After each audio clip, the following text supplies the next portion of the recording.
Welcome to the first presentation for Week 3 of GA103, Graphic Design Fundamentals.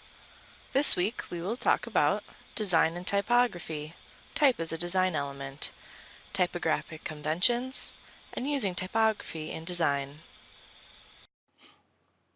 We will define typographic terms and explain measurement systems and explore how to select typefaces appropriate to a project's design and communication goals.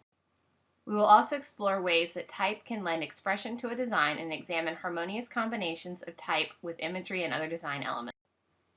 We will explore how to use type judiciously when legibility is a factor.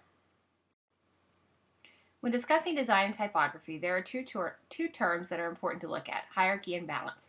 Hierarchy is the most important element. It is used to organize type and other elements around a focal point, and balance determines visual distribution. Hierarchy is essential in establishing a message and giving the viewer a sense of what the most important elements on the page are and what is less important. Here we see different examples where certain elements of design are being used to demonstrate hierarchy.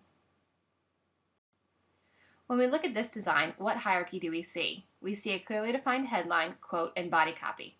The images support the design but are not intrusive. How are the elements in this piece balanced? We see a dominant representation of the letter forms on the left side and bottom side.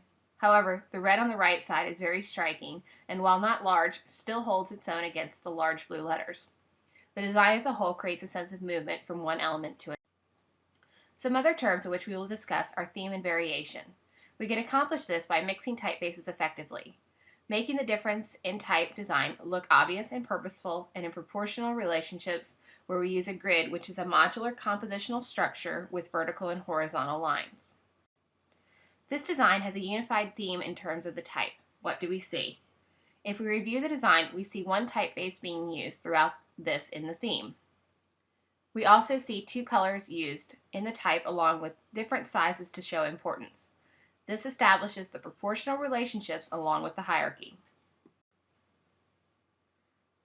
Mixing typefaces can be a good way to express yourself and set one set of text apart from another.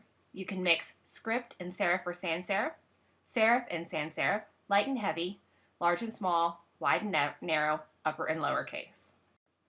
Here we see mixtures of various styles. In the first design, we see a mixture of upper and lower case, and in the second, we see serifs mixed with sans serifs and other types of characters. The underlined structure for this spread is a two-column grid.